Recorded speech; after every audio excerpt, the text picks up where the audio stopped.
Most people never notice this about themselves, and that's what makes it dangerous. There are small habits that don't look serious on the surface. They don't mean you're stupid. They don't define your intelligence. But psychology shows they quietly limit how well your brain actually works. They keep you stuck reacting instead of thinking, repeating instead of learning, talking instead of understanding. And the scary part? Most people practice these habits every single day without realizing it. Not because they lack potential, but because no one ever taught them how the mind really works. Your brain is like a muscle. If you don't use it properly, it doesn't disappear. It underperforms. Let's talk about the patterns that cause that to happen.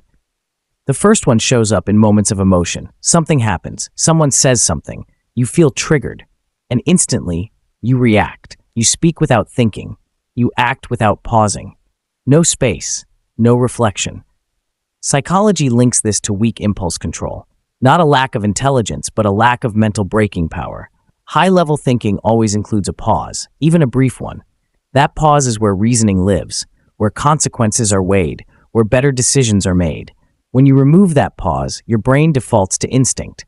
And instinct is fast, but rarely smart. People who react instantly feel powerful in the moment, but they usually regret it later. The second habit is quieter and much more common. Avoiding anything new, not because you can't do it, but because it feels uncomfortable, boring, challenging. You stick to what's familiar, what's easy, what doesn't stretch you. But the brain grows only under resistance, just like a muscle. New skills force new neural connections. New ideas force deeper thinking. Avoiding that process keeps the mind rigid, inflexible, stagnant. People with strong cognitive ability seek challenge, not because it feels good, but because it builds capacity. The third habit shows up after failure. Something goes wrong, a mistake is made. And instead of asking, what can I learn from this, the focus turns outward. Blame, excuses, deflection. Psychology calls this low metacognition, the inability to reflect on your own thinking. Learning only happens when you examine your role honestly, without ego. If every mistake is someone else's fault, nothing ever changes. You repeat the same patterns, over and over. Growth requires self-correction, and self-correction requires humility. The fourth habit affects almost everything in modern life. Inability to focus, constant distraction, jumping from task to task, never finishing what you start. A weak attention span isn't harmless. It's a sign of underdeveloped executive function. Focus is the gateway to deep thinking.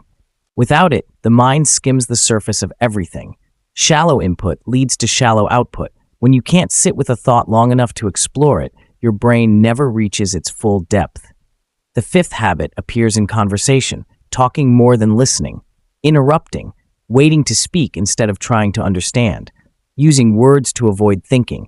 Listening requires effort, processing, patience. People with strong cognitive skills listen carefully because they want clarity. People who talk non-stop often aren't expressing intelligence, they're avoiding silence. And silence is where real thinking happens. The final habit is the most deceptive. Believing you're smarter than you actually are. Psychology calls this the Dunning-Kruger effect. When someone lacks awareness, they also lack the ability to see that lack. They resist feedback, dismiss criticism, assume they're always right. Not because they are, but because they don't recognize their blind spots. True intelligence is aware of its limits. It questions itself. It stays open. Here's the important part. None of these habits define you permanently. They're not labels. They're signals. Signals that your brain isn't being used at full capacity yet. The moment you notice these patterns, you gain power over them. You pause before reacting.